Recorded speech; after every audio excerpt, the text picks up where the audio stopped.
everybody. It's a Wednesday. That means only one thing. It's time now for Supernatural News. And yes, we have a Parashare here on today's Darkness Radio. I'm Tim Dennis. Along with me, I have a co-hostess. Welcome back, the one, the only, Mallie Fox. Mallie, how you doing? I'm good. How are you? Very good, very good. I take it you enjoyed your Mother's Day week off. I did. Thank you. You're very welcome. Did kids in your life do anything special for you? Well, to be honest, they spent the day with their mother, the biological mother. I'm bonus mom. That's the best kind. Yes. See?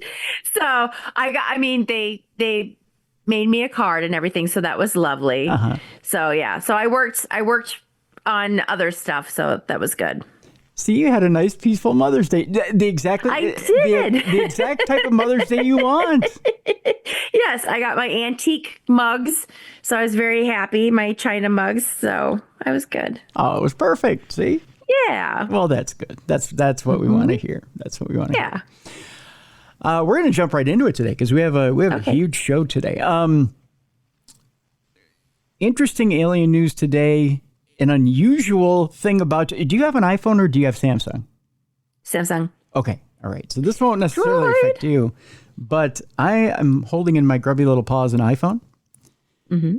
And an unusual story for iPhone users today in our AI section. Could be a little scary. Okay. Could be a little scary or a little promising, depending on which side of the coin you flip. Okay. Mm-hmm. Our palate cleanser today is an interesting one, too. What do you do when your sensations are switched? Oh. Yeah. We'll talk about that at the end of the program. Want to open it up today, though, by unfortunately announcing a celebrity death. I don't know if you heard about this one yet today, Mallie. It's going to be a little old by the time you guys get a hold of it and get a hold of this podcast. But it turns out that George Wendt, who played the beer-loving Norm on Cheers, has passed away at the age of 76.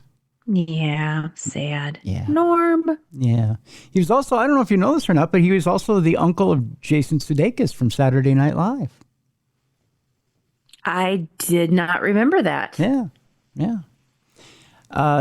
Or you may know him as Bob Swirsky from the Superfans on Saturday Night Live as well. Yes, Yeah. I remember that. Yeah. Go Bears. Go da Bears. He was in the Bulls. Bears. Yep. I always just choose to remember him as Bob Swirsky.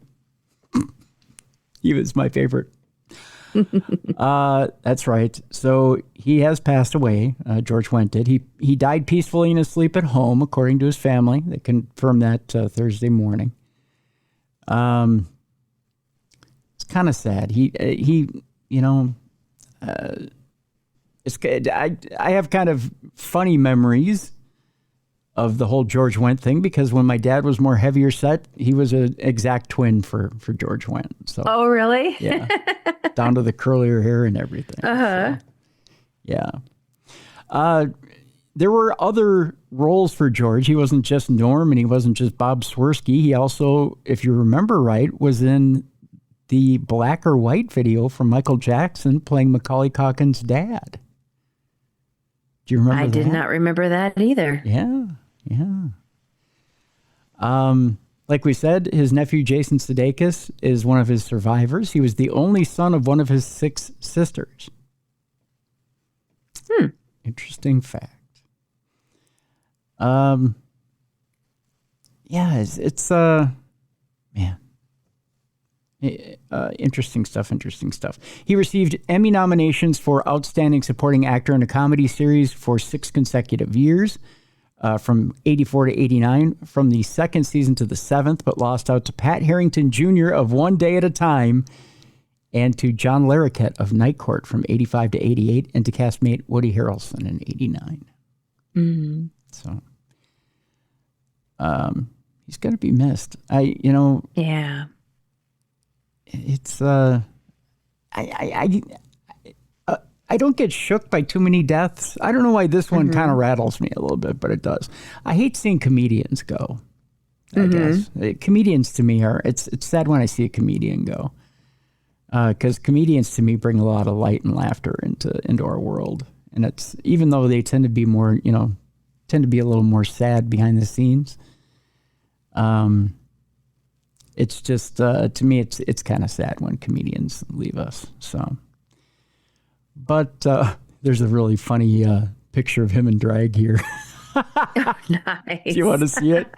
Sure. I got to show. But I mean, he was part of our. Oh my goodness. That's funny. But when you think of 80s, you think of Cheers, you think of him. Yes. Yeah. I mean, it's part of our culture. And there's so many memorable lines. Yeah. Yeah. From When he'd always come in the door and they're like, Norm, and he'd always have something funny to say, and then he'd sit down at the end of the bar. That's right. And I guess that was the appeal of George Wendt, right? He was the everyman. He was the lovable guy at the end of the bar, right? So, yep. Yeah, he'll be missed, that's for sure. All right. Let's jump into it. We got lots to cover today. Let's start off with our first story here, Mallie. A UFO collided with a U.S. fighter jet and cracked its canopy over Arizona. Oh, I didn't hear about that. Well, it didn't happen this week. That's why. Yeah. It actually happened in 2023, but the report came out this past week. An F-16 Viper fighter jet was reportedly struck by an unknown object while flying over the U.S. states, according to the FAA. The incident, which occurred on January 19th of 2023, involved an F-16 Viper fighter jet being struck by an unidentified object over Arizona. The aircraft had been flying in restricted airspace over Gila Bend at the time. The object itself, described as an orange-white UAS or uncrewed aerial system, struck the rear of the plane's canopy, causing the glass to crack. Fortunately, there were no reported injuries. Furthermore, at least 3 other reports of unknown objects were also made in the area, which encompasses the Air Force's Barry Goldwater Range near the Arizona-Mexico border. The incident was just one of 22 cases involving U.S. fighter pilots encountering or colliding with unknown objects over the state in less than a year. A recent report by the Department of Defense's All-Domain Anomaly Resolution Office, or ARROW, also revealed that there have been hundreds of such incidents across the United States. Now that's a little scary. Mm-hmm. I mean, not just for fighter pilots, but for those of us who are traveling the friendly skies going anywhere. I hate to think of it. Exactly what the UFO was in this particular case remains unclear, although there is some speculation that it may have been a drone operated by persons unknown. The findings of official investigations into the collision continue to remain under wraps. So interesting. Meanwhile, new UK UFO disclosure group is going to debut with a screening of King of UFOs, which is a new documentary that's coming out. The group will be calling for the release of the UK's UFO files and other information relating to the phenomena. According to the press release, the UK Disclosure Group, listen to me. Words is hard, Mallie. The UK Disclosure... You've had a long day. I have had a long day. The UK Disclosure Group, which will be headed up by filmmaker and UFO disclosure advocate Mark Christopher Lee, will officially launch on Monday, May 19th. So in other words, it's already launched. Yeah. Yeah.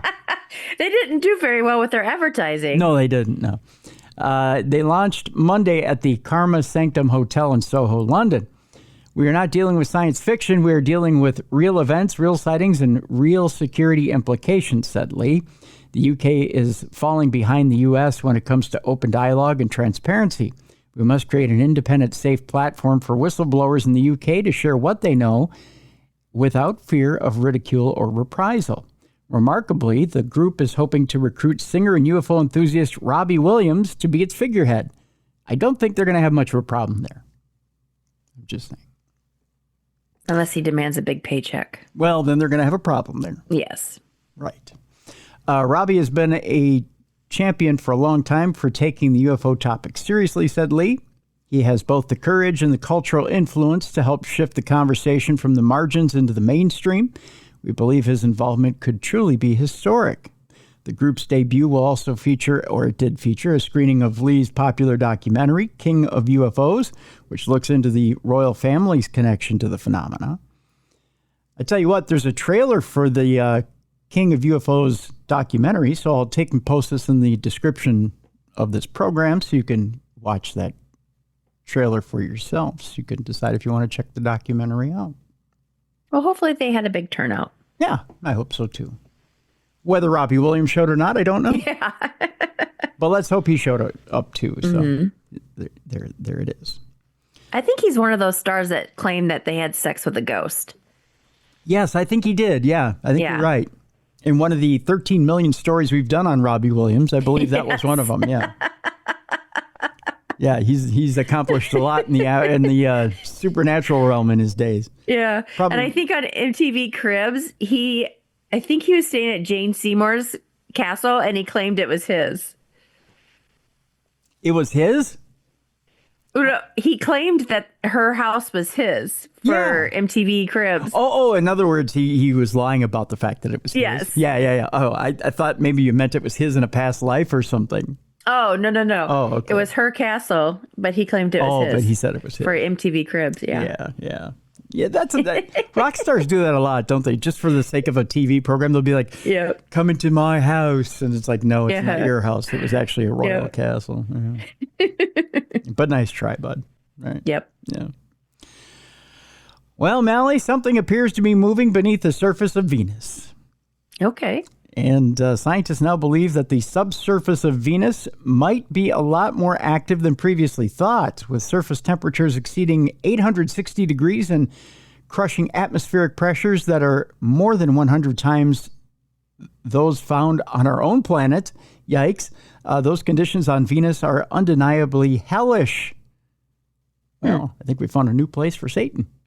While landing a probe on the surface has long proven to be particularly challenging, back in 1989, NASA launched Magellan, an orbiter capable of mapping the surface of Venus, not by landing there, but by peering through its thick atmosphere from space using synthetic aperture radar.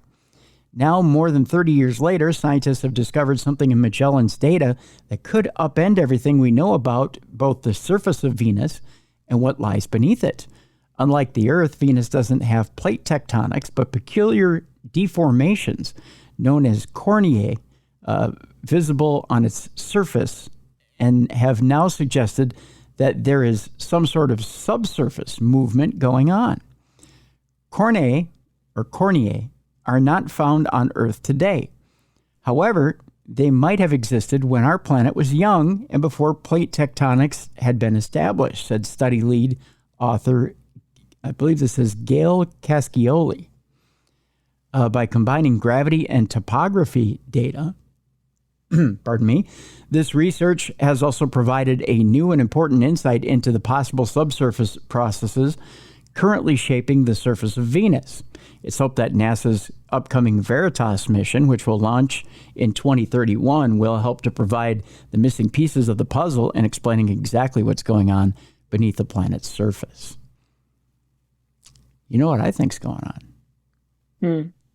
I think it's just molten chocolate. They're just making a big chocolate bar underneath there. Like Willy Wonka? Yep, it's just it's a Willy Wonka planet. That's all it is.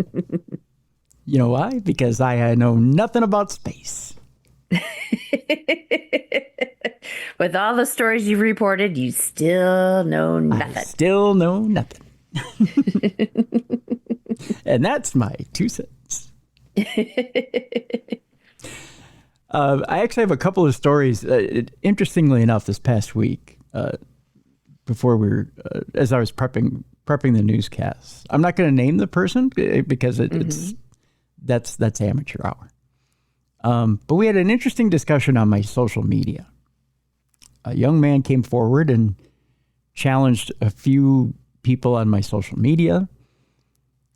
And it's obvious he's a little bit more of an atheist or agnostic. Okay. Which I respect all. I respect all outlooks, whatever theological outlook you have. And basically, I reposted something about the Pope in his last days, and the fact that he had a dog with him, his faithful dog that was with him at the end, and that this dog had stayed with him until he passed. And it was a touching story. Well, this particular young man went off about how about the stereotypical evils of the church, of the Catholic Church, which was kind of inappropriate with the article I posted. Well, someone had come to my defense, which I appreciated, but they didn't necessarily have to either, but I appreciated the sentiment. But this person who had attacked me went a bit too far in the rant when they were attacking Pope Francis without information and not seeing that Pope Francis was trying to reform the church and the stuff that he was doing to try to reform the church and not giving him his proper credit. So, and the part where he really started to go too far is he was saying, well, everything in the Bible is a book of fables. It's just a book of fables. It's nothing's true. I can't believe everyone's being brainwashed by it. Oh. I went, what? Yeah. Evidently, you're not listening to the show, because there's news stories out there from scientists saying they're finding some of these things that are in the Bible. So this week we have two things, Mallie, in our newscast from scientists saying they're finding actual artifacts out of the Bible. How you like them apples? Well, hopefully he's listening. I hope he is. I hope you're listening there, sir. Because I got him coming up after the break. So there's a little tease for you as we go to the next story. Just saying, I say that knowledgeably after I say I know nothing about space. That's why I think Venus is full of chocolate. Just to show you there's stuff I don't know about. Mm-hmm. Right? Yep. Okay. We go to Mars on this next story, where the mystery of dark streaks on Mars are chocolate. More chocolate. No, I'm kidding. The mystery of dark streaks on Mars may have finally been solved, and it hasn't been by me. I'll tell you that much. For decades, these unusual recurring surface features have prompted speculation that could have been liquid water on Mars. Again, with the water on Mars, Mallie. I'm not finding out personally. Yeah, I don't think. No. For decades, these unusual recurring surface features, again, they're saying liquid water on Mars, and I don't know. First spotted back in the 1970s by NASA's Viking spacecraft. These strange, dark, snake-like patterns, which could stretch for hundreds of feet, have been the topic of heated debate. Some of the streaks appear to have remained unchanged on Mars for years, while others have been seen to appear and disappear within a single season. By far, the most widely debated possibility is that the streaks are created by water either running on the surface or seeping through from the underground. If the water happened to be extremely salty, that could also explain how it might survive at or near the surface. Now, however, a new study has cast doubt on the idea that the streaks have anything to do with water at all. Findings which, if correct, could present a considerable blow to the search for water on Mars. A big focus of Mars research is understanding modern-day processes on Mars, including the possibility of liquid water on the surface, said Adamus Valentinus, that's what it is. Adamus Valentinus, who sounds Roman, but he's working for Brown University. Yeah. Maybe he's an exchange student or professor or scientist. He may be, but he better have his papers in order. I'm just saying, in today's climate, have your papers in order, sir. I'm just saying.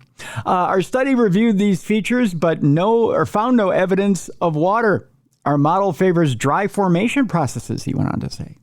The research, which involved analyzing tens of thousands of images of the streaks, suggests that these anomalous surface features, I better have my papers in order, I'm just saying, are caused by little more than wind and dust. Once we had this global map, we could compare it to databases and catalogs of other things like temperature, wind speed, hydration, rock slide activity, and other factors, said fellow researcher Valentin Bickel of the University of Bern. It's Bern, right, in Germany.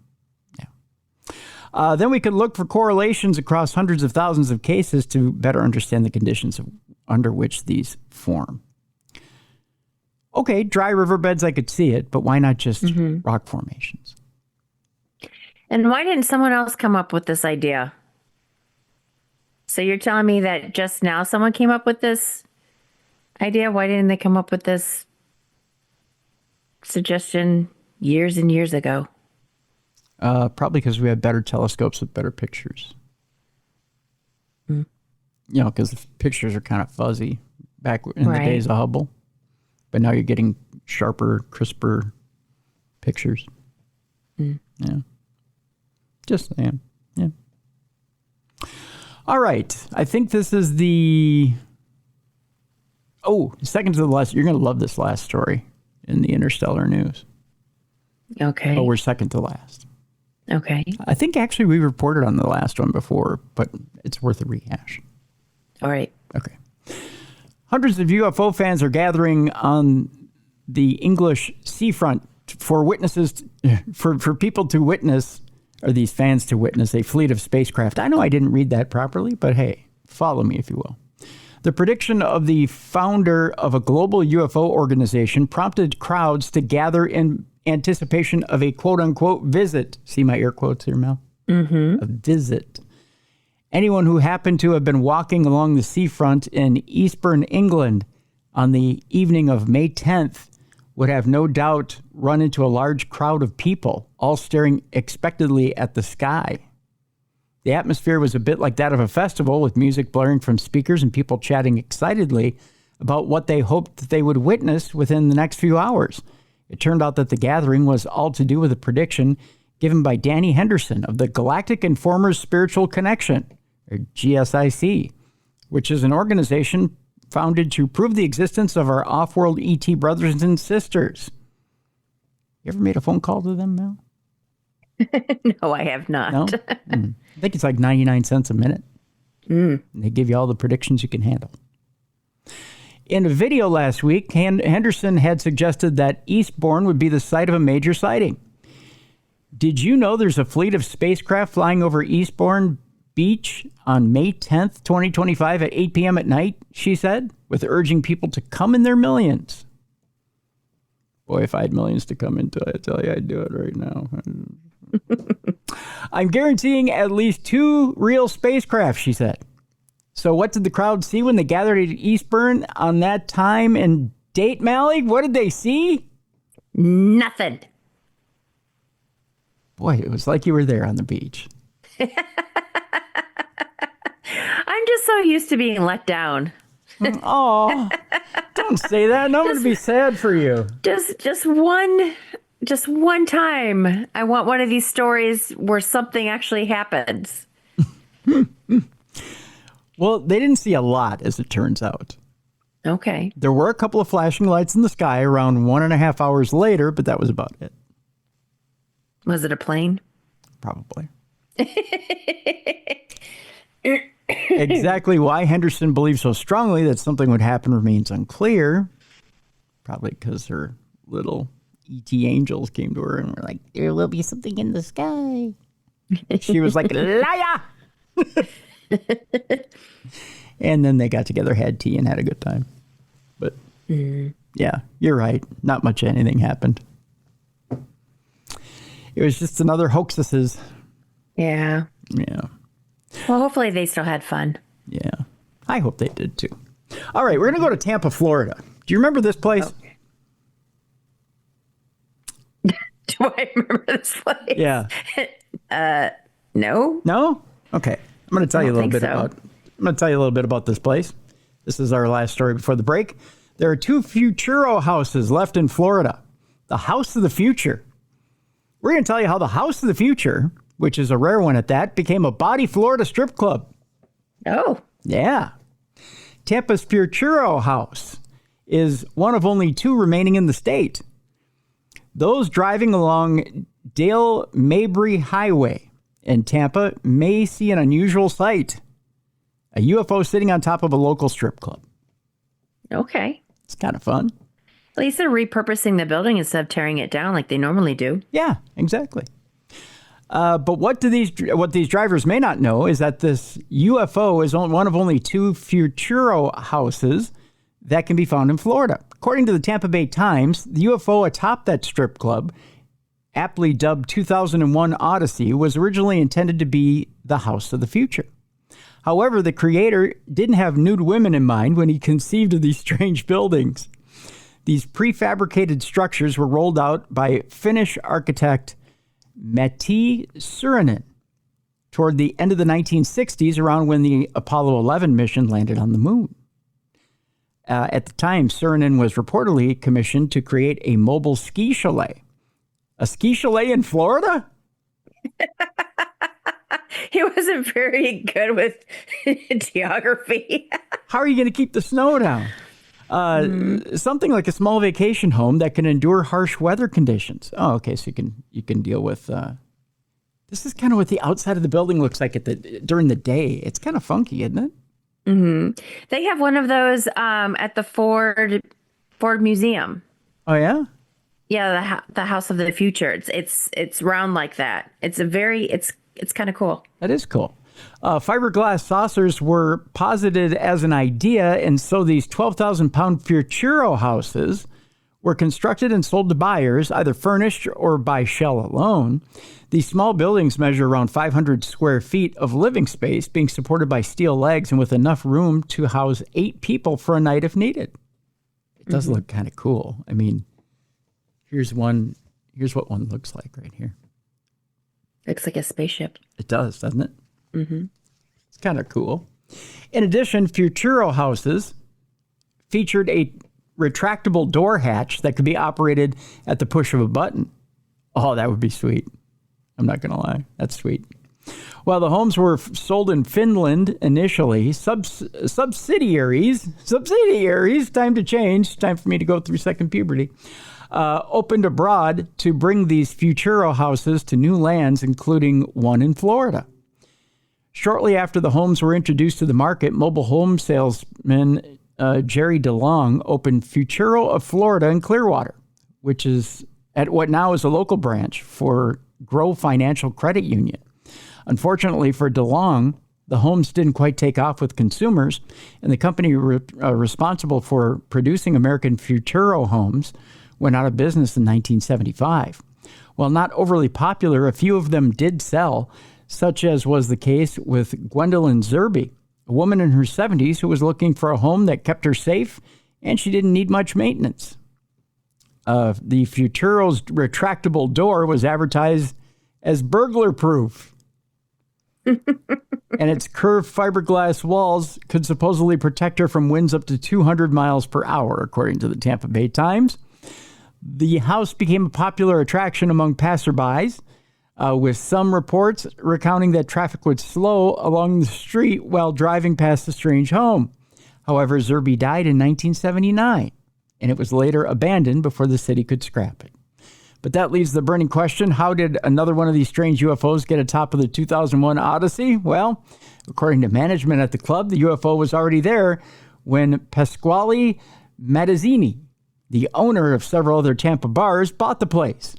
Before then, DeLong, the Futuro of Florida manager, had been in charge of the club, and he'd been the man responsible for having one of the Futuro houses placed on the roof, the same display that had been used at his Clearwater dealership. Since he sold the club, it's undergone several renovations, including color-changing outdoor lights around 6 or 7 years ago. The interior of the UFO has been outfitted to fit with the club's sci-fi theming. Futuro enthusiast Simon Robson, who hosts a website dedicated to tracking down Futuro house locations, explained that there have been over 60 of these Futuro homes worldwide and only 18 in the U.S. alone. So actually, there in Michigan, you got to see one of only 18 of them, Mel. Aside from the Tampa Bay Club, there exists only one other Futuro house in Florida, and it can be found along Panferio Drive in Pensacola Beach. According to Robson, this home has been there since at least 1971, being a huge tourist attraction in the area. Historically, it has also been dressed up as a pumpkin around Halloween, thanks to its peculiar shape. That's kind of cool. I wonder in strong winds if it's like a frisbee and it just kind of like spins around in the wind, like takes off if there's like a tornado. No, because it's aerodynamic. The winds would just go around it. That's why it can withstand winds up to 200 miles an hour. Because of its shape, winds would curve around it. Yeah. Kind of cool, huh? It's kind of a cool article. Although to have a UFO in a strip club, I don't know, it's kind of weird.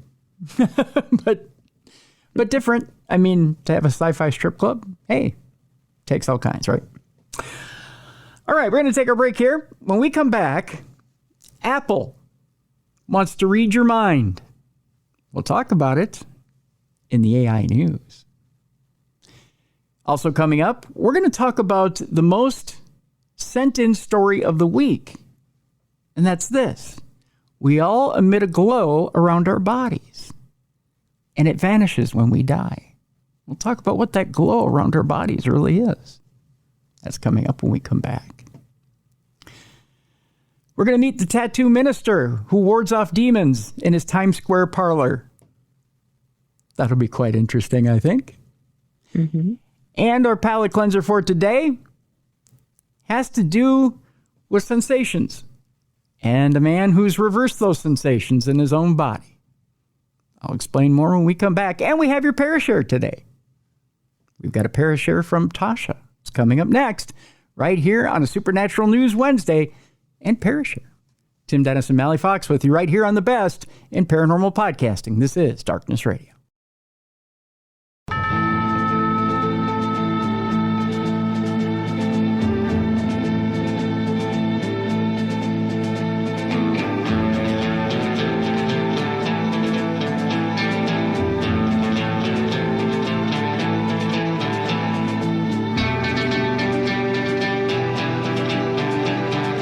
Welcome back to the best in paranormal podcasting. This is Darkness Radio. I'm your host, Tim Dennis. Right over there, my co-host, Mallie Fox.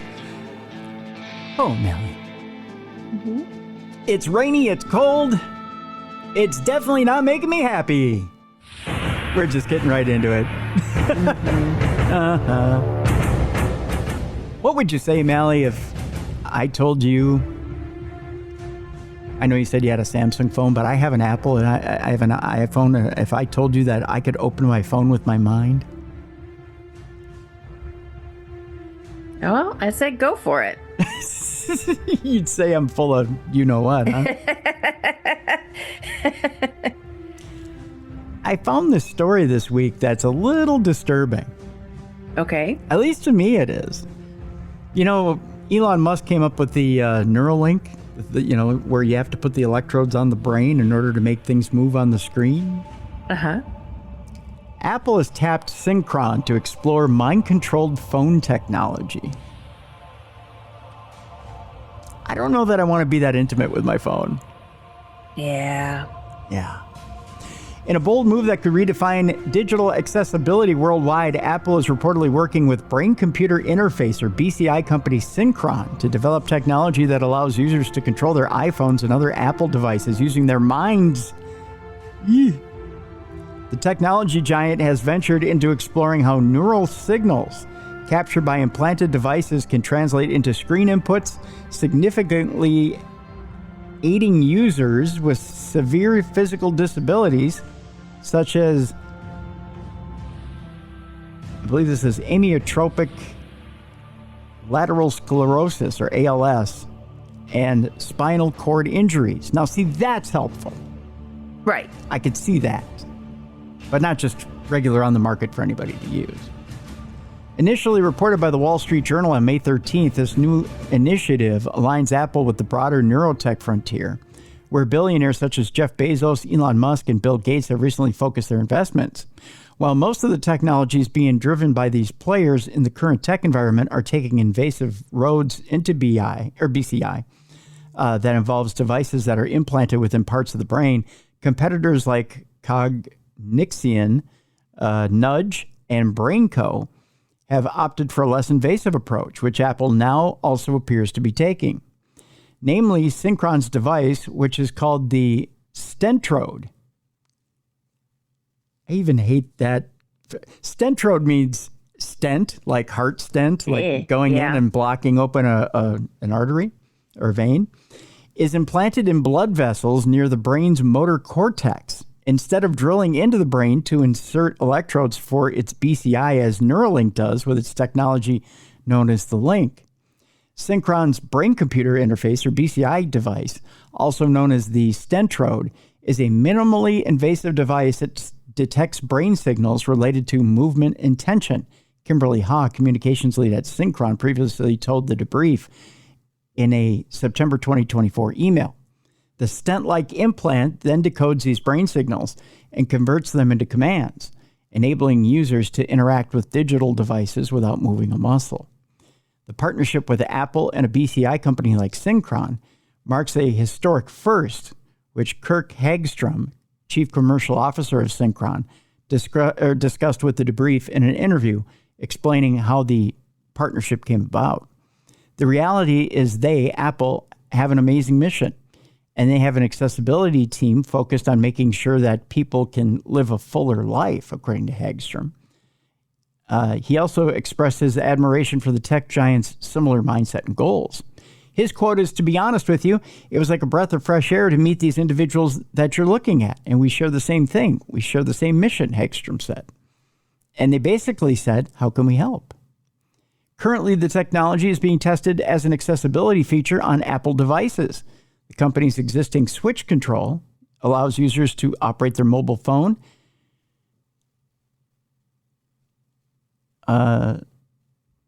using external assistive devices like the hook and switch interface, AbleNet Bluetooth switch, or related hearing devices such as made for iPhone or MFI hearing aids and cochlear implants.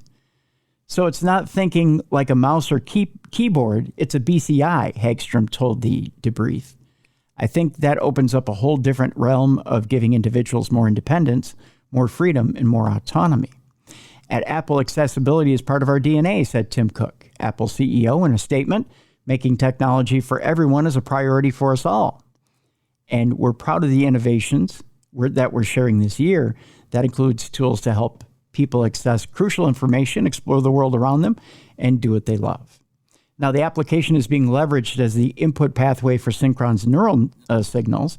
This technological leap could potentially open new avenues for people living with ALS and or severe spinal cord injuries.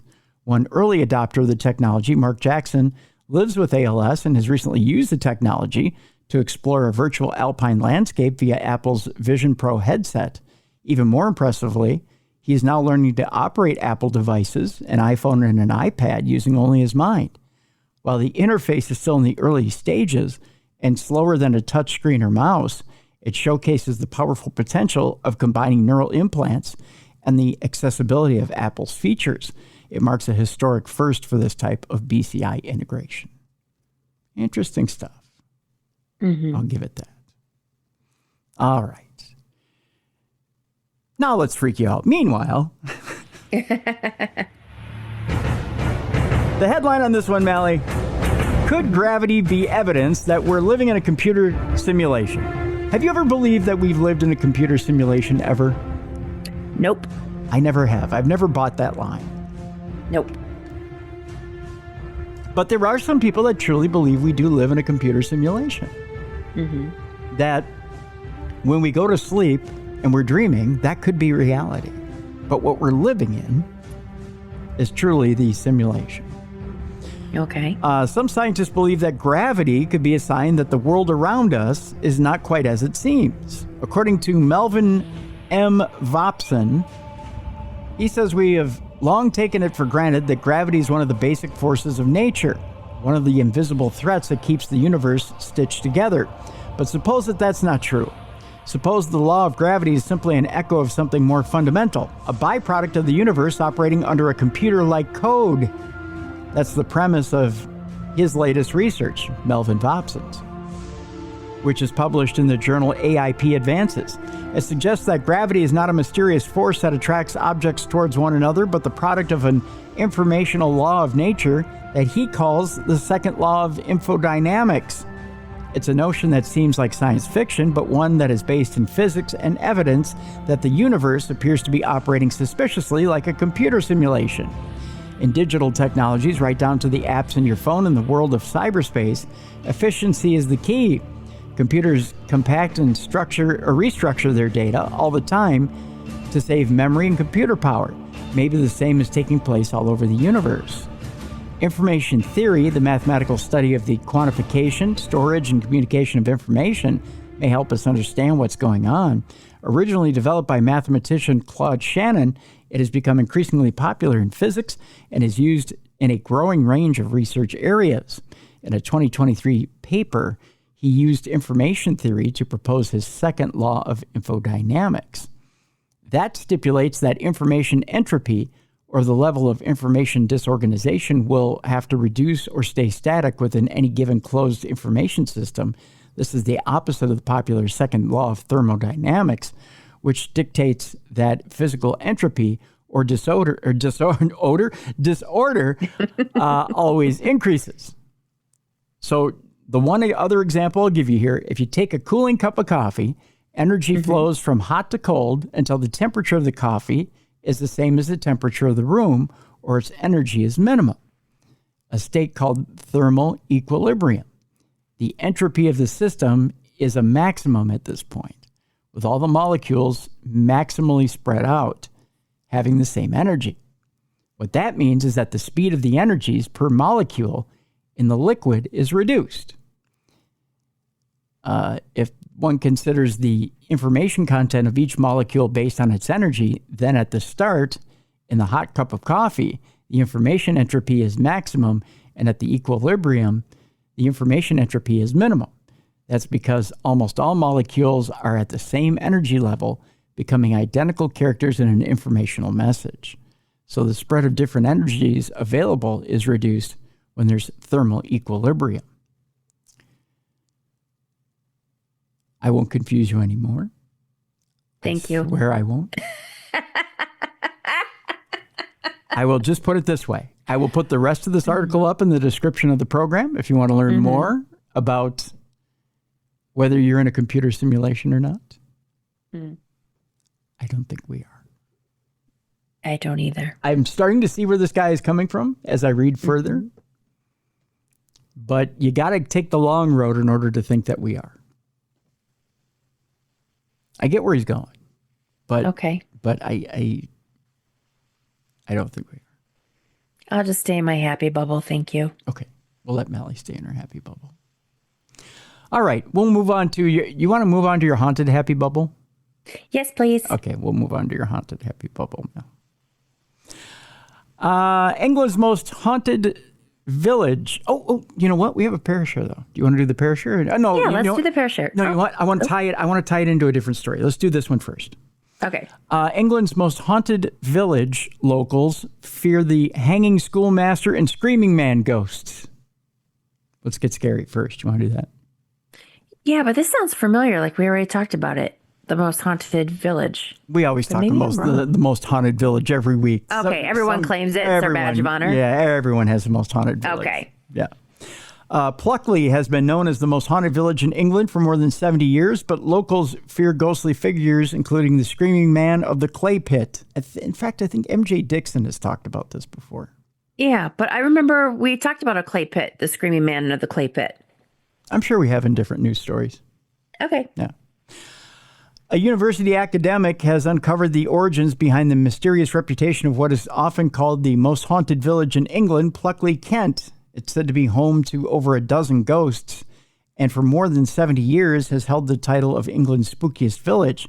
Dr. Simon Morton, an associate professor of creative economies, that's a professor, at UWE Bristol, was determined to uncover how Pluckley gained such notoriety.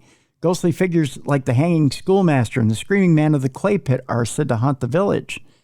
Through extensive archival research, including the deep dive into newspapers, birth and death records, marriage certificates, and parish documents, Dr. Morton has traced the origins of the village's ghostly folklore.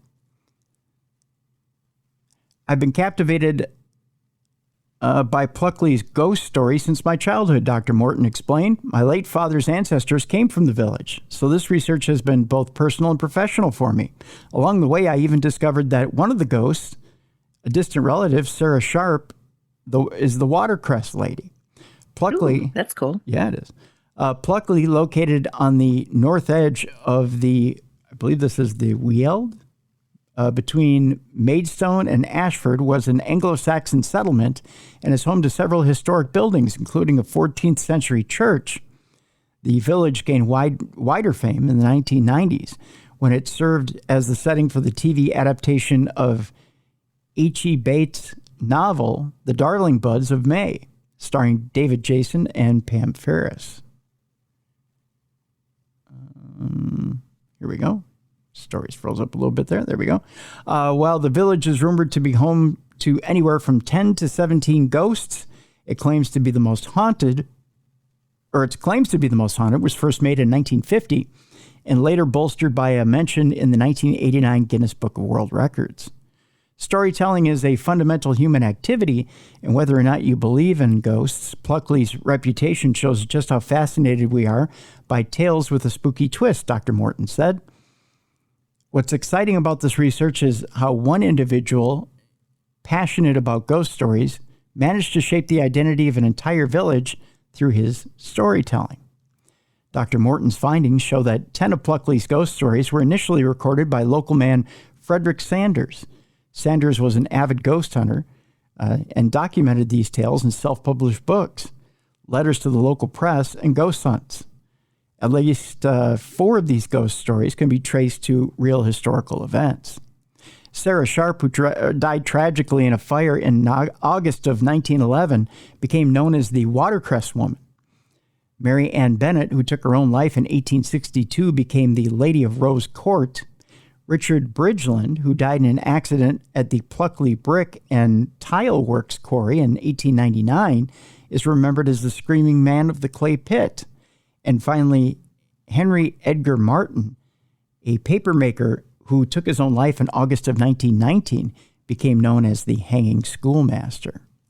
The way these stories are told and retold reveals a lot about how we use the past to understand our present, Dr. Morton said. Local rumors take a life of their own. Personal tragedies turn into sensational gossip, and sometimes social prejudices cloud the real lives of the people behind these stories. Ultimately, it's a reminder that real people and real places are behind these tales, and they deserve our respect. Dr. Morton's paper, Frederick Sanders and the Origins of the Most Haunted Village in England, is published in the journal Folklore. I don't know why it took me so long to get through that story. Oh, my God. Rough day today. I didn't think it was that long. I just mean it took me twice as long to get through that story as it should have. Oh. I was stumbling, bumbling, rumbling. Bumbling, bumbling, bumbling. I can take another sip here. Took all your mouth juices away? Yeah. I'm having one of those days, Mel. All right. That was exciting. Warm-up exercises in the middle of Supernatural News. Peas porridge hot, peas porridge cold. All right, here we go. Seashells by the seashore. All right, the most requested story this week, or the one that's been sent to me the most this week, had to, even Uncle Bob sent me this story. Okay. Had to do with the story about emitting a glow that vanishes when we die. And researchers have discovered that all living things emit a distinctive glow due to a little-known phenomena. Okay. All right? Spiritualists have long claimed to be able to sense or even see an aura around living things, and now it appears that they may have been right all along, although the explanation is a little different than that now. The new study, which was conducted by scientists at the University of Calgary in Canada, discovered that photons emitted by chemical processes within the body produce a tiny amount of light. The existence of such a phenomenon has been disputed for years, but now researchers have been able to capture direct evidence of it using ultra-sensitive cameras. To achieve this, they photographed mice in the dark with an hour-long exposure. This really shows that this is not just an imperfection or caused by other biological processes, lead author Dr. Daniel Oblak told New Scientist. It's really something that comes from all living things. The fact that ultra-weak photon emission is a real thing is undeniable at this point. The researchers also recorded the same phenomena in leaves, as in leaves on the trees, even after they were cut from the tree. They also found that the glow was brighter when damage activated the plant's repair systems. In mice, however, once the animal had died, the glow stopped. This shows in a very clear way that UPE is associated with being alive, said Dr. Oblak. So to you, Mallie, what is that light? I'm sorry, what? To you, what is that light? Oh, so like the soul? Yeah. To me, it's an indicative of the soul. It's a marker, right? Mm-hmm. That your soul light is on, right? Mm-hmm. I mean, it makes sense, at least to me. And to me, that would mean that everything has a soul, right? Mm-hmm. I mean, even trees, I guess. So to all you vegetarians, you're killing the plants!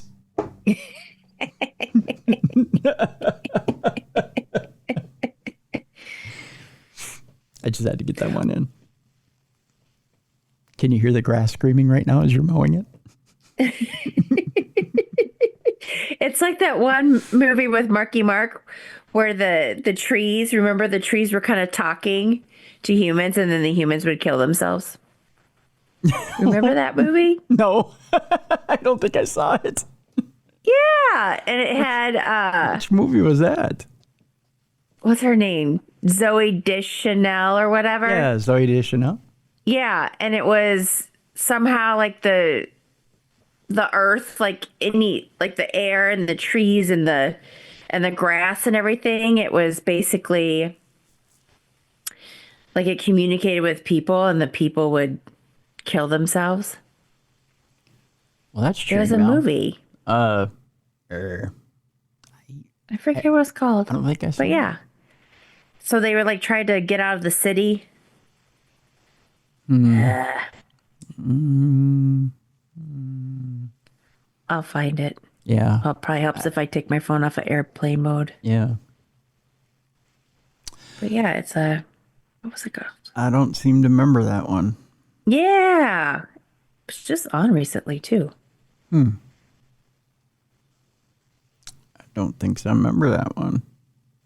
Yeah, you'll have to look it up because I don't remember that one. Mm-hmm. It had, I'm so bad with names. Of course, it's probably going to be at the very bottom because it came out a long time ago. That's okay. You look that up and I'll read this Parashare. Perfect. All right. This one comes from Tasha. I held this one from last week. Remember I said last week we had a Parashare, but I was going to hold it for this week. The reason I wanted to hold it for this week because it addresses myself, Mallie, and Jess.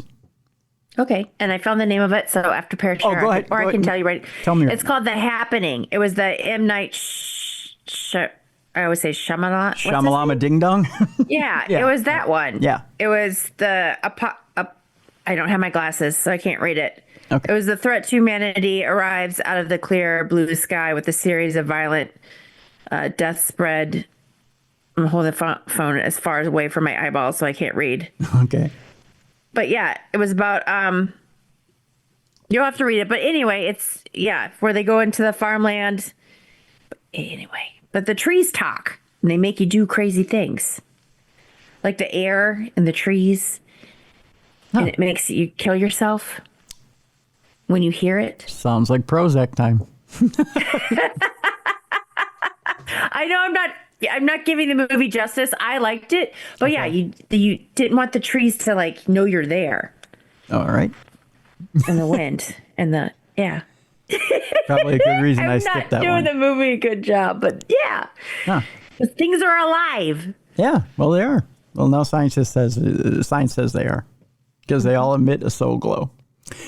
Just let your soul glow.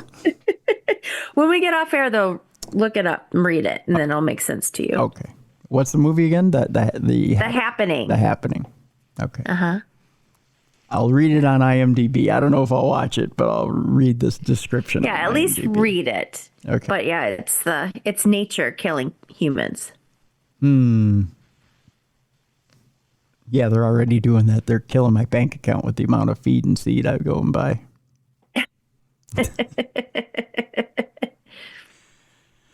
All right. Last week I had mentioned that we had a Parashare. I was holding it over for this week. It comes from Tasha.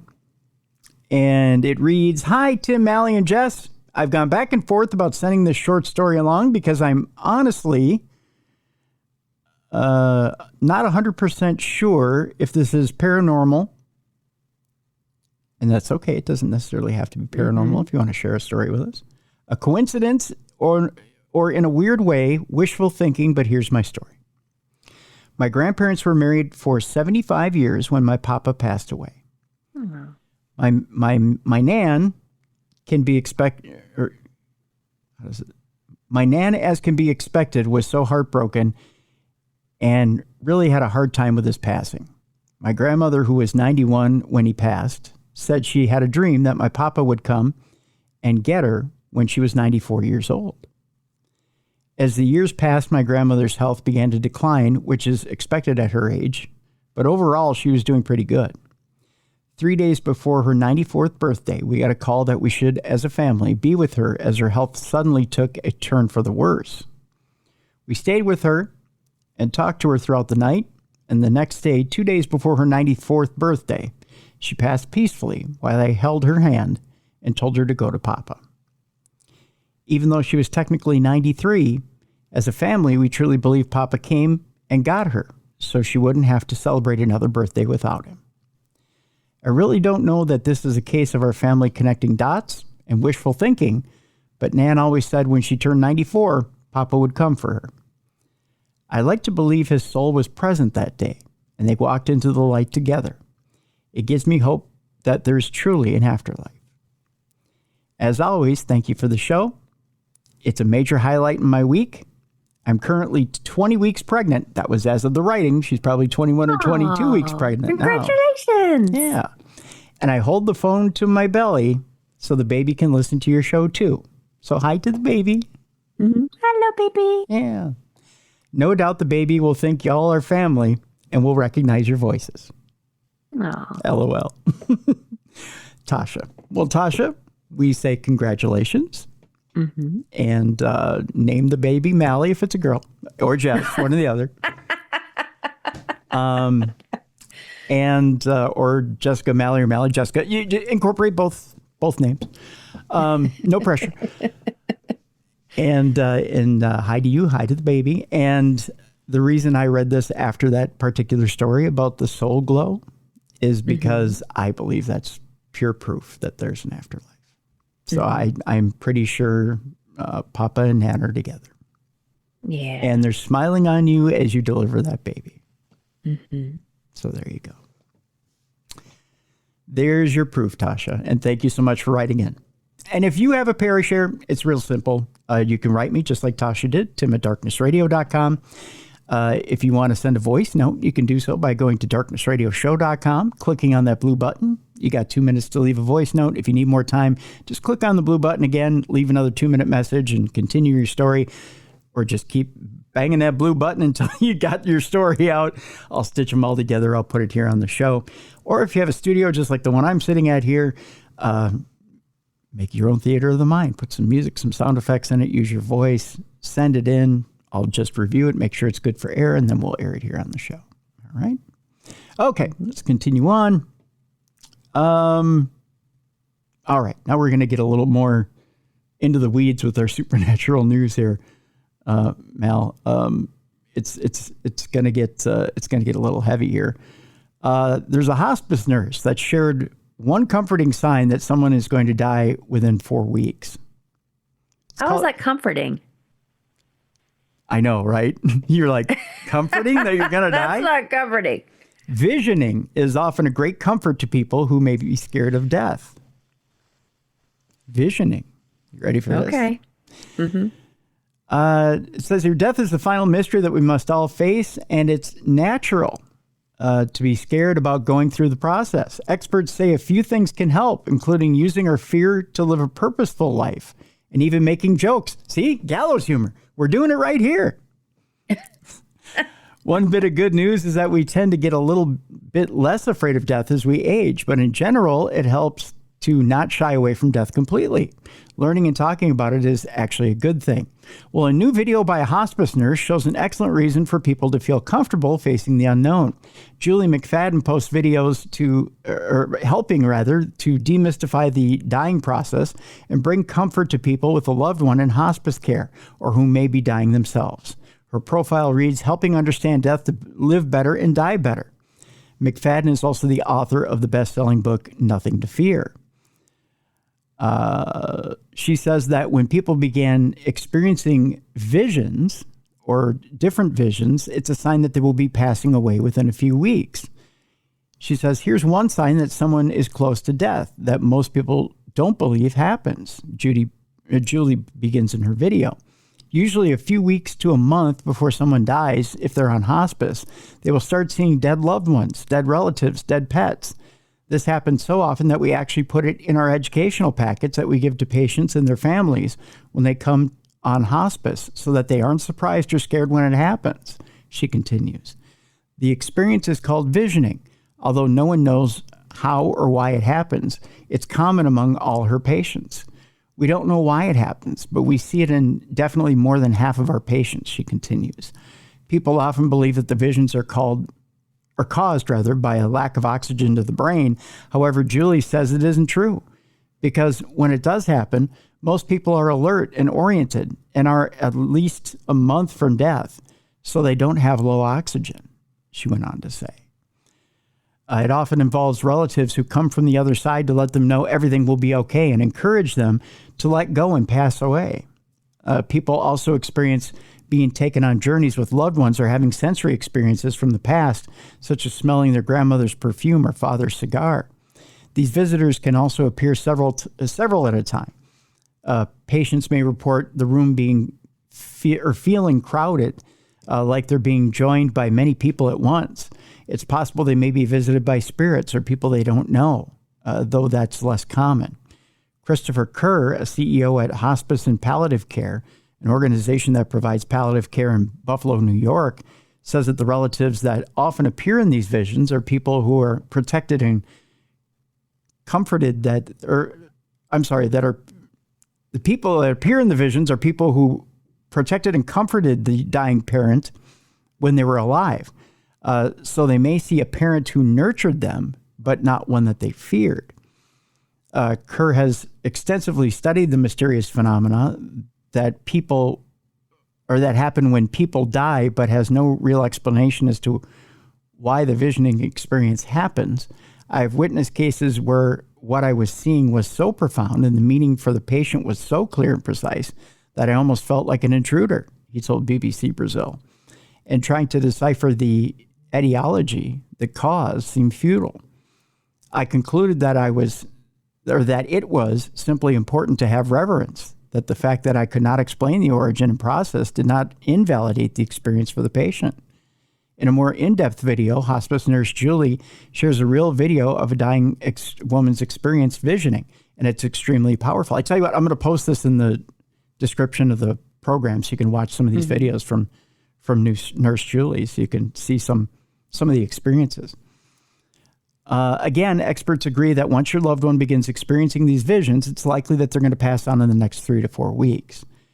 And remember that they are not a symptom to be treated or concerned about to be addressed as long as they're not causing distress. They're simply a comforting sign of things to come. It's comforting to know that for many, the final days of life may not be filled with pain and fear, but instead with a sense of peace and joy. While we may never fully understand the reasons behind these mysterious visions, if they bring calm during such a daunting time, we can simply be grateful for their presence. They're kind of like life in general. In the end, we may not really know what it's all about, but we can be happy that it happened. I've talked about it many times on the show. My mother's father, my grandpa Lasker, saw who I believe was his first wife. She was at the foot of his bed. They had a short conversation. She evidently told him, according to him, that she would see him soon, and then walked from right to left and went right through the wall of the house, because he watched her walk right through the wall of the house, and the family dog was sitting there right with him, and the two of them watched her walk in the same direction, their heads turned simultaneously, and watched her walk through the wall. I didn't see her. It was a kind of a creepy moment, but kind of a cool moment at the same time. So the dog was validating Grandpa that she was there. So I don't doubt it. I don't doubt that it happens. That you see loved ones come to you as a precursor that you are going to pass. But it's one of those things where I don't want to get freaked out when it happens either. Right. You know? Yeah. Derek's grandmother saw several family members that had passed in her room, but then she also saw a couple people that she didn't know. But she was in a hospital. She was in hospice in a hospital, and she was telling us that there were people that would come in her room, and she had no idea who they were. And then she got frustrated with us because we didn't see them. Now, do you think those were relatives that maybe they were around when she was young and she just didn't recognize them? I don't think so, because she was talking about there were a couple people that came from her childhood that she was telling us that she saw. So I think they might have just been hanging out at the hospital. Oh, like maybe former patients that had died there. Yeah. Or something? Yeah, because she was reminiscing about the past, and she was talking about relatives from the past and stuff. I think that these were some hanger-oners. If that's a word. Interesting. Yeah. Well, at least now we have an indicator, right? Let's meet the tattoo minister who wards off demons in his Times Square tattoo parlor. I don't know if that's where I want to meet demons. Yeah, I've been to Times Square. That's an odd place, but it is. As have I. I've been there. I've been there myself once. The decree is tattoo unto others as you would have them tattoo unto you. That's what hangs there in the tattoo parlor, I guess.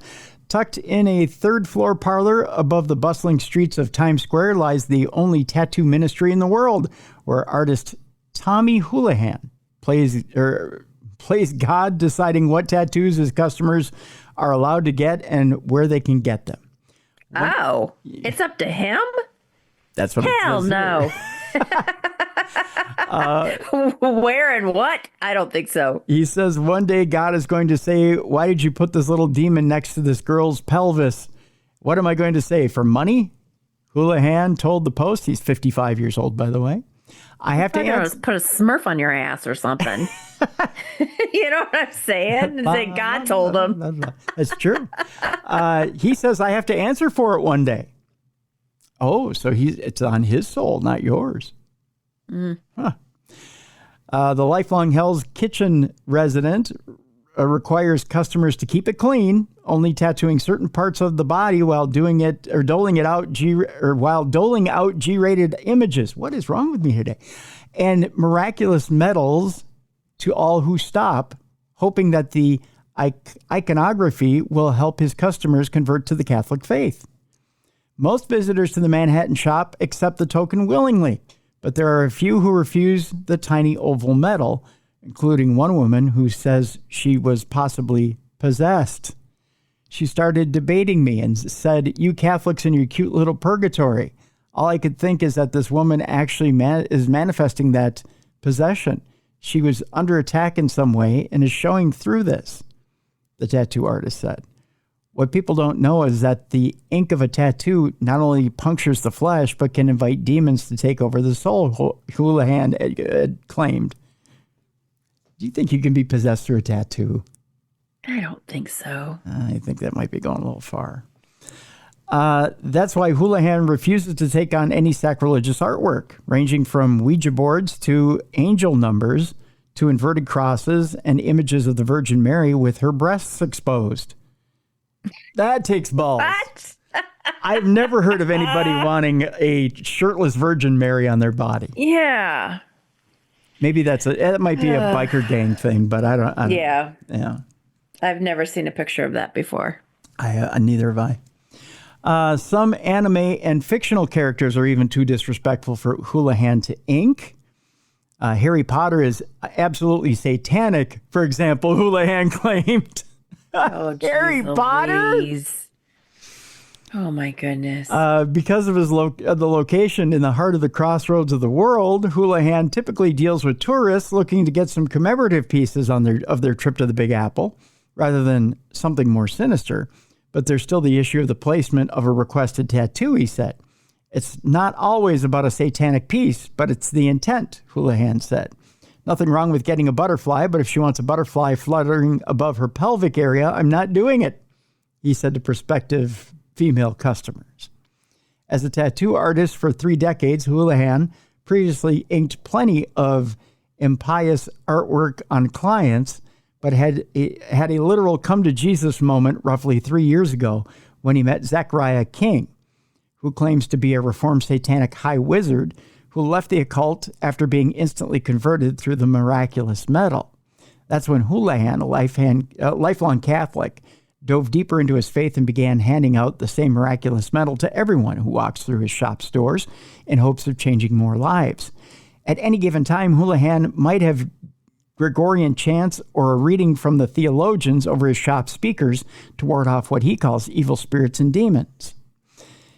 His approach seems to have worked on some, including a woman who walked in wanting a Betty Boop with devil horns and a tail inked on her hip bone. I said, I'm not going to do it. You're turning into a demon. It's obviously demonic. And I'm not going to tattoo you no matter what, because you're trying to make yourself more sexually attractive by putting that tattoo here. And that's sinful, Houlihan recalled. I explained this to her, and she said that she hadn't thought of it that way. I think if I had not given her that medal, that she might be a little more hostile about it and gave me an attitude, but she wasn't. That's the kind of graces that come with this. Houlihan himself was once covered with very violent images, such as the extraterrestrial ripping out of John Hurt's chest from the 1979 movie Alien, which he said he had done during a rebellious phase. He became a tattoo artist in 1989 and worked in illegal parlors for nearly a decade until tattooing became illegal in 1997, he said.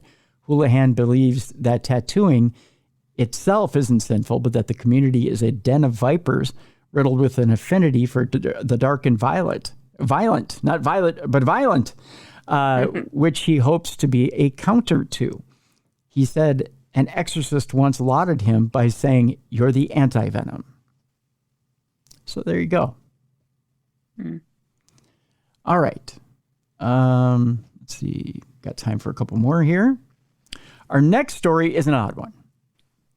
We're going to a cemetery, Fisher Cemetery to be exact, where an employee is charged after allegedly digging up a grave for a gold ring.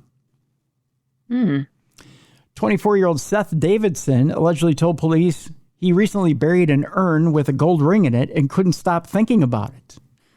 We go to Fishers, Indiana, where Fishers police officers arrested an Indianapolis man after he allegedly dug up this is written very weird, where he allegedly dug up a grave and stole from it on Monday evening.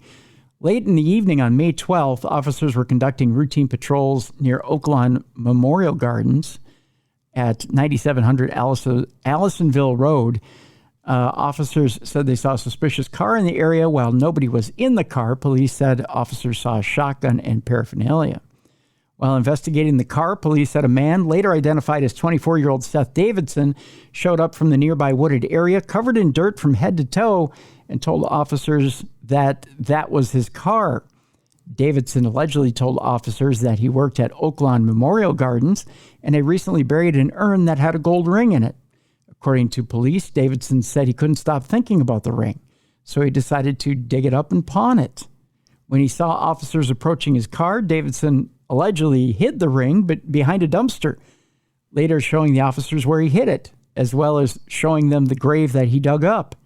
Officers arrested Davidson in the Hamilton County Prosecutor's Office, charged Davidson with cemetery mischief, criminal trespass, and theft. Oaklawn Memorial Gardens confirmed Davidson worked there. After being told about the incident, the cemetery notified the family of the deceased. Staff members checked the cemetery after the incident, not finding any other disturbances at the other grave sites. Davidson has already had his initial hearing, but we don't have the results of that hearing. So, there you go. Strange story, huh? Yeah. Just for a gold ring, he dug up. Right. They're not even worth that much money, especially at a pawn shop. Yeah. You're not going to get that much. Strange indeed. Strange indeed. All right. This next story, a man has captured some creepy trail camera footage of a strange figure in Arizona.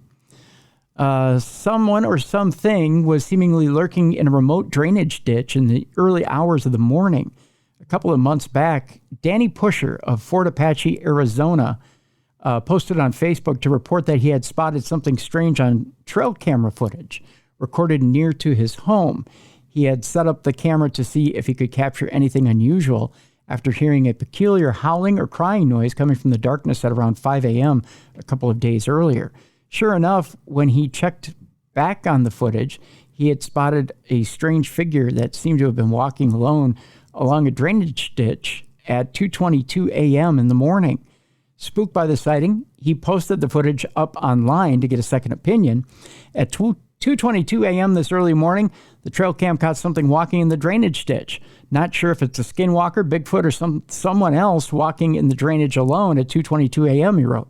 The footage he captured does appear to show someone or something walking in the darkness. Even if we assumed it was just a person, why were they there at such an ungodly hour? And again, there's footage for this, so we'll post it in the description and we'll get your opinion. You let us know. All right, next story here, Mal. And again, we're getting close to the end of the program. I told you I had two stories that had biblical implications earlier in the program, right? Yep. First one has to do with that Noah's Ark site in Turkey that they keep picking away at. It turns out that scans have revealed a void and structures at that Noah's Ark site in Turkey. Ground-penetrating radar has reportedly revealed tantalizing evidence at the Durupinar Foundation. The site, which has long been rumored to be the final resting place of the biblical vessel, is situated approximately 3 kilometers north of the Iranian border and around 6,500 feet above sea level. Researchers from all around the world have investigated the site over the years, but the question of whether it really is the final resting place of Noah's Ark or simply a natural formation remains up in the air. Now a new series of scans conducted at the site by Andrew Jones of Noah's Ark Scans and his colleagues have revealed what is perhaps the most tantalizing evidence yet, that something might be there. Using ground-penetrating radar, Jones believes that he has uncovered signs of a tunnel-like void running through the center of the formation, as well as additional angular structures inside of it. The scans also reportedly show 3 distinct layers, matching biblical descriptions of the Ark's 3 decks. The team claims that this represents evidence of interior corridors and rooms. We're not expecting something that's fully preserved, Jones told the Christian Broadcasting Network. What's left is the chemical imprint, pieces of wood, and in the ground, the shape of a hall.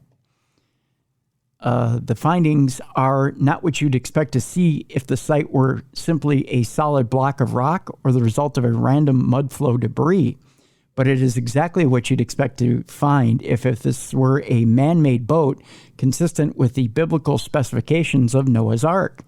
Given the skepticism surrounding the nature of the Durupinar Formation, it will likely take some pretty concrete evidence to convince the archaeological community that this is indeed Noah's Ark. Jones and his team are hoping to conduct additional scans and take core drilling samples. Again, we're going to find out more findings in the coming months. So there you go. There's that one. The second one I have for you today has to do with Bible clues pointing to the real location that Moses received the 10 Commandments just hundreds of miles away from Mount Sinai. Okay. The true location of the sacred site has been lost to history, sparking debate over whether Mount Sinai lies in Egypt or across the border in Saudi Arabia. Biblical researcher Joel Richardson is among those who support the Saudi theory, arguing that a remote peak known as Jabal al-Lawz matches the Bible's description more closely than any other site. The mountain features what he describes as a two-tiered structure, a massive peak rising behind a broad bowl-shaped plateau, just as the Bible describes Moses ascending alone while others remain below. The story of Moses is told in the book of Exodus, which narrates how the Israelites were led out of slavery in Egypt toward the Promised Land. According to Scripture, God called Moses to Mount Sinai, where he gave instructions for building the tabernacle and performing offerings. When God finished speaking, he gave Moses 2 stone tablets inscribed with the 10 Commandments. Near Jabal al-Lawz, a massive split rock stands like a monument, which Richardson links to the story of Moses striking the stone to bring forth water. He also pointed to a dry riverbed running beside the mountain, another detail from Scripture that provides evidence that Jabal al-Lawz could be the true location.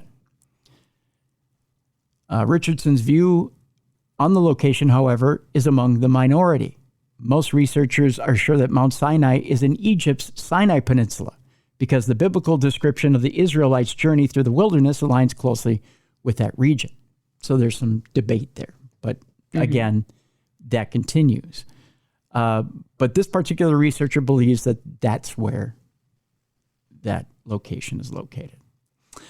We have just another minute or two left, but our palate cleanser today is this, Mallie. I told you about switching sensations in the body.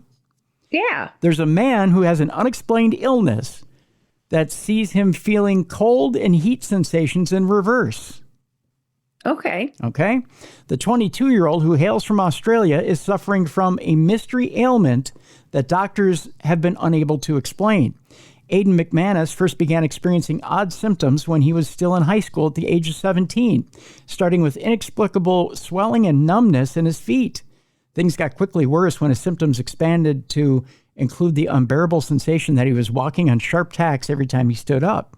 But it was after graduating that his most notable symptom began to manifest. Before long, McManus found that he would experience a burning sensation in his hands when picking up something cold, like a can of drink from the fridge, and a freezing sensation when handling anything hot.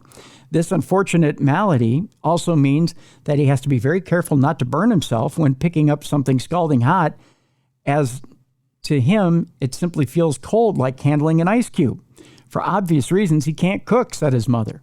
He's got to be very careful. When I do give him meals, I've got to say it's really hot or it's really cold. As things stand, doctors remain completely baffled by his condition, which is believed to be neurological in nature, and do not know how to treat it. Exactly how progress will come over the coming years remains unclear. Interesting, huh? Yeah. So that'll do it for Supernatural News today. I want to thank Tasha for her Parashare. Again, get your Parashares in, tim@darknessradio.com, or send us a voice note at darknessradioshow.com. Tomorrow on The Big Show, Mallie, Frankie Everly and Christina Rappel will be with us from Windy City Paranormal. We'll be talking about the Windy City Paranormal Festival, which is coming up in June, and they also have some tales from their paranormal group as well. And a new theory in the paranormal. Okay. A new theory to paranormal investigating. We'll be talking about that as well. Very cool. So that's all coming up tomorrow on The Big Show. For Mallie Fox, I'm Tim Dennis. Thank you so much for joining us, for listening and watching the best in paranormal programming. This is Darkness Radio.